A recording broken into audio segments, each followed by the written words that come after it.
Judul firman Tuhan, memantulkan cahaya Kristus. Memantulkan cahaya Kristus. Saudara dikasih Tuhan, bumi ini membutuhkan sumber panas yang paling banyak itu dari matahari. Jadi bukan hanya sekedar panas saja, dunia ini dibuat oleh matahari, tetapi menjadi terang. Dan berjuta-juta, bahkan miliar-miliar kehidupan ada di bumi ini oleh karena sinar matahari itu. Oleh karena adanya sinar matahari, maka keberlangsungan kehidupan di bumi berjalan sampai hari ini. Tapi walaupun begitu saudara, bumi dan manusia yang ada di atas permukaan bumi ini bukanlah memerlukan matahari paling utama. Bukan sumber panas matahari paling utama. Walaupun matahari adalah merupakan sumber panas paling utama yang diperlukan bumi, sehingga adanya kehidupan di bumi ini, khususnya dalam hidup manusia. Tetapi bumi atau manusia paling memerlukan bukan matahari, tetapi yang paling diperlukan manusia ialah Tuhan yang menciptakan matahari. Amin, saudara. Saudara, dalam hidup ini kita paling butuh adalah Tuhan. Bukan ciptaannya. Walaupun ciptaannya itu luar biasa. Walaupun ciptaannya itu banyak luar biasa, saudara, kagum kita melihatnya. Ingat, itu adalah hanya ciptaan. Yang diciptakan baru ada.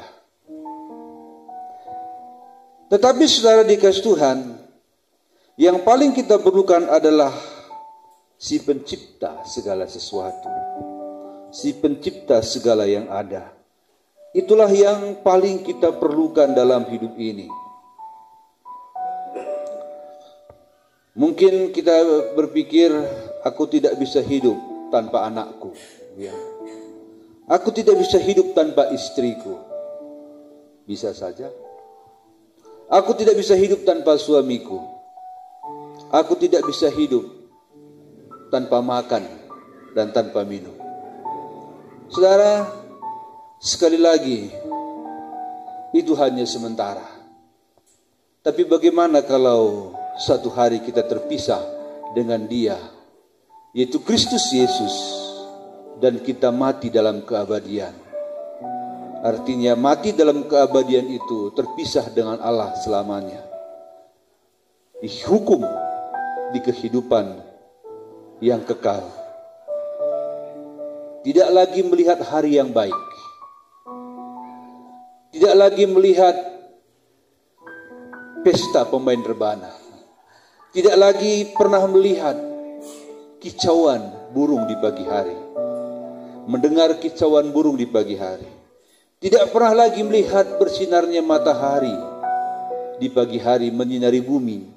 Tidak akan ada lagi hari-hari itu di sana. Tidak ada lagi akan saudara dengar nyanyian di gereja ini. Betapa baiknya Engkau Tuhan, kasih-Mu tiada berkesudahan. Betapa mulia nama-Mu Yesus, jiwaku diselamatkan.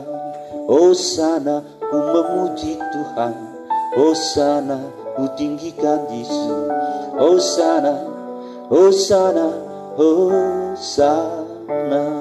Tidak ada lagi nyanyian itu nanti saudara dengar kalau Anda ada di sana. Itulah sebabnya kita membutuhkan Tuhan lebih dari segalanya. Beberapa waktu yang lalu saya bilang, seringkali kita manusia jauh lebih memegang kuat harta dunia daripada kita lebih memegang kuat firman-Nya yang kekal. Coba selidik hati kita. Mana lebih kuat kita pegang dunia daripada kita memegang Kristus? Mana lebih bisa kita lepas Kristus atau dunia? Coba uji hati kita. Coba uji hati kita. Mana lebih mudah lepas firman Allah kita pegang, atau lebih mudah lepas harta dunia kita pegang? Coba pikirkan saudara. Pikir matang-matang. Aku ini gitukah? Lebih mudah lepaskah dunia atau Tuhan? Seharusnya Tuhan tidak bisa dilepas apapun yang terjadi. Itulah yang disebut dengan cinta Tuhan. Di rumah Ibu Rini saya bilang, waktu itu ibadah malam saya bilang begini. Kalau kita cinta Tuhan itu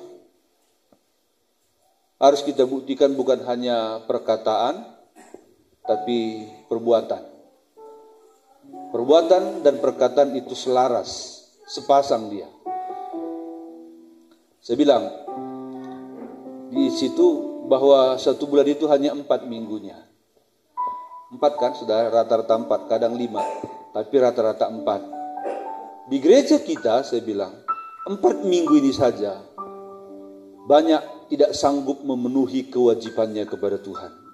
4 dalam 1 bulan. Dalam 1 bulan itu ada 30 hari. Tuhan minta 4 aja dulu deh.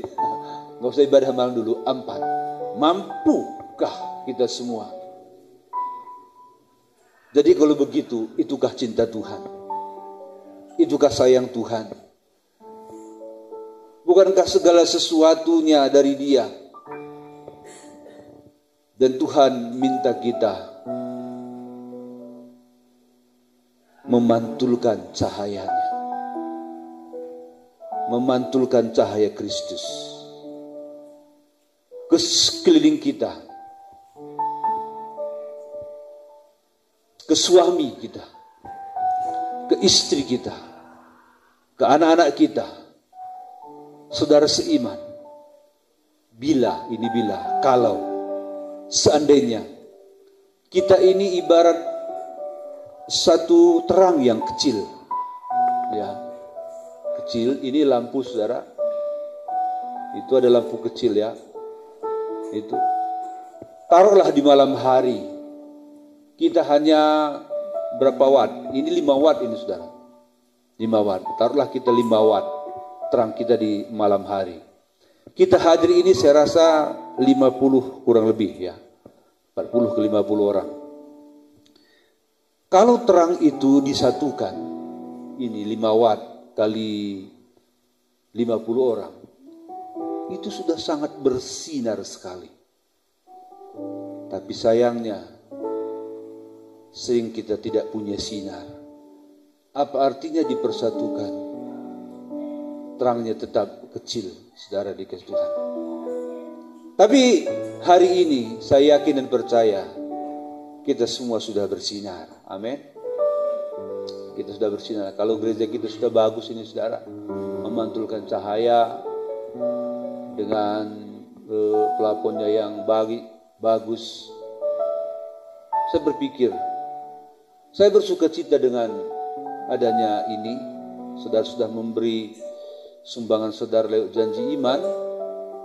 Tapi saya berpikir, Tuhan, bukankah jauh lebih baik kalau yang di dalamnya ibadah itu cantik hatinya, lebih cantik dari plafon ini.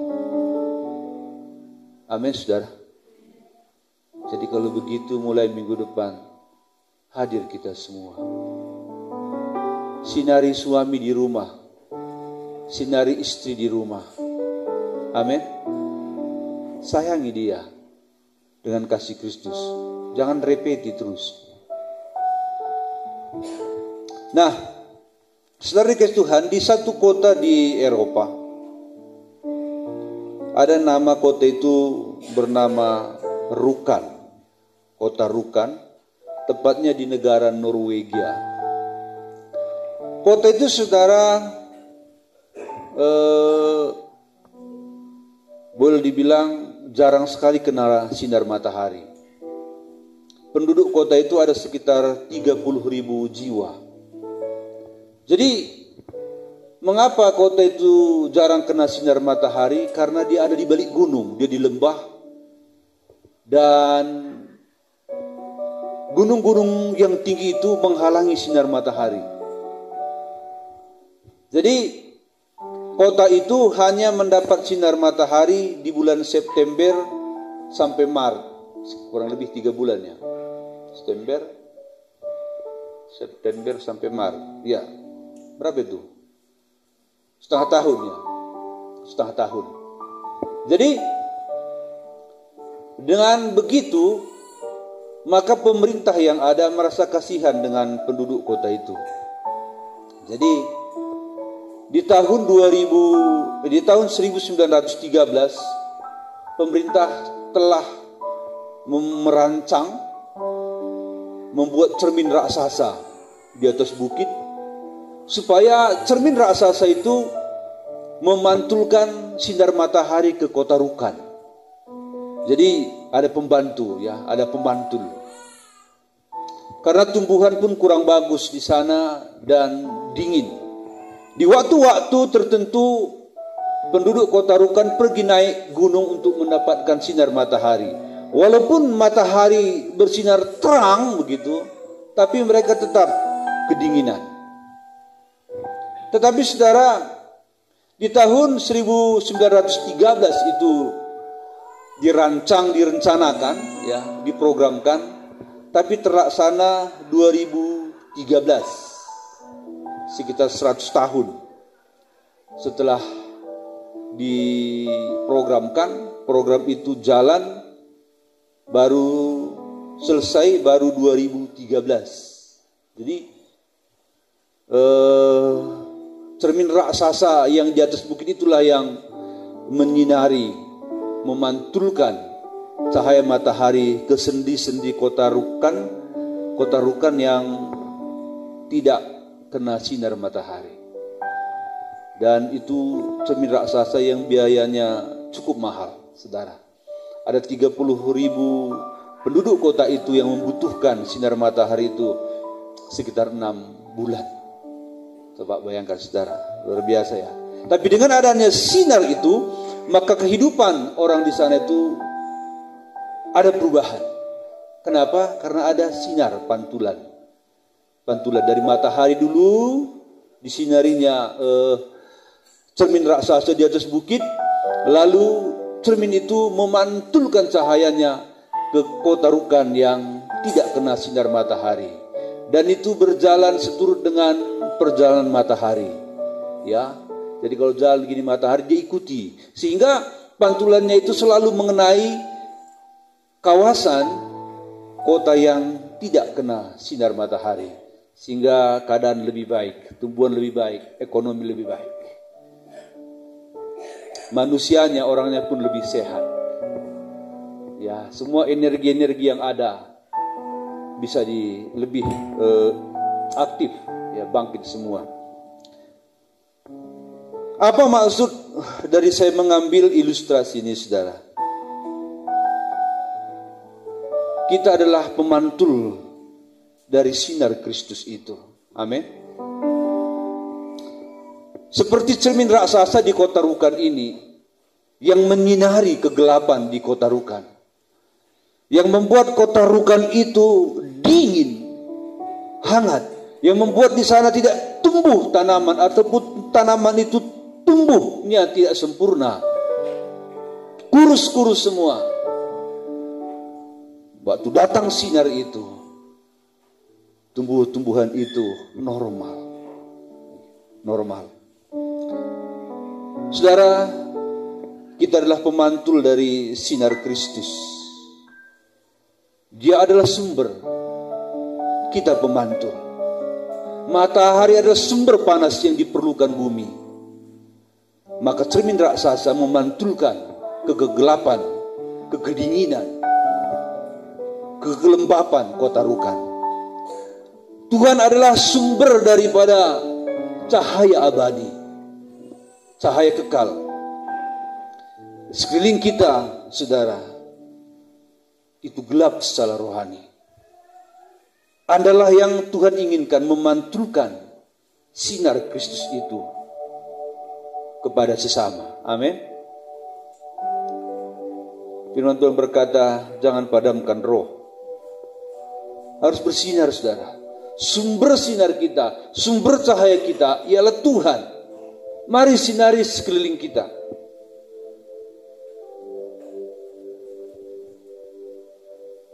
Dengan adanya sinar di kota Rukan, ada perubahan, saudara. Di kota Rukan itu. Dengan adanya sinar yang Anda pantulkan ke sesama, maka akan ada perubahan di sekeliling kita.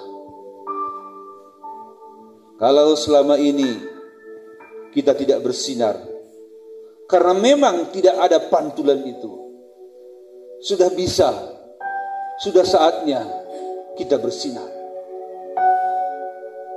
Sinari sekali lagi istri, sinari suami, sinari anak-anak. Berdoa bagi dia. Bagaimana caranya aku menyinari mereka? Tuhan punya cara. Kita bisa kehabisan akal, tetapi Tuhan punya cara. Tuhan tidak pernah kehabisan akal. Cuma seringkali kita harus sabar.